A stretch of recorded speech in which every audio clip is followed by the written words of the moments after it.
ای برادر جان به شعرم گوش کن، جام بیداری ز شعرم نوش کن.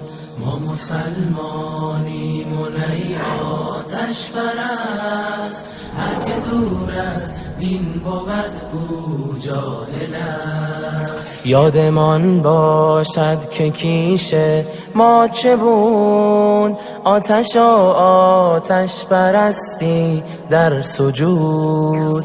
هدیه آورد سوی ما یار رسول، دین را چون ماه تابان در هلول. آری آن ناجی از جنس بشر، آن راد مردی که نامش بود عمر. دین حق را هدیه آورد سوی ما،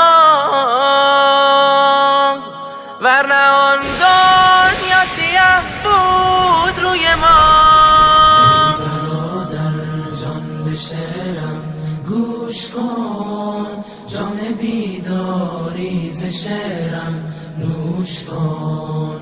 ما مسلمانیم و نی آتش پرست، هر که دور از دین بود او جاهل است. فاتح ایران عمر سالار دین، آن که در دل داشت بر ربش یقین. خون داد تا دین به ایرانم رسید، دل درون قلب کفار او درید. فاتح بیت المقدس بود عمر، دشمن هر خار و هر خس بود عمر. بود داماد علی مرتضی، یاور دل داده ای بر مصطفی. دشمنی با او خلاف دین ماست، لعن او دشمن بد کین ماست.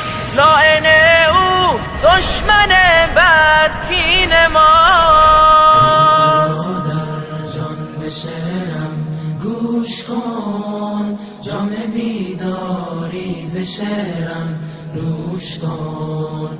ما مسلمانیم و نی آتش پرست، هر که دور از دین بود او جاهل است.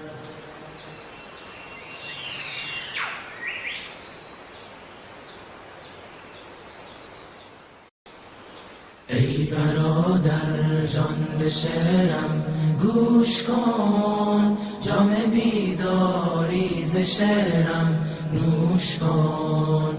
ما مسلمانیم و نی آتش پرست، هر که دور از دین بود او جاهل.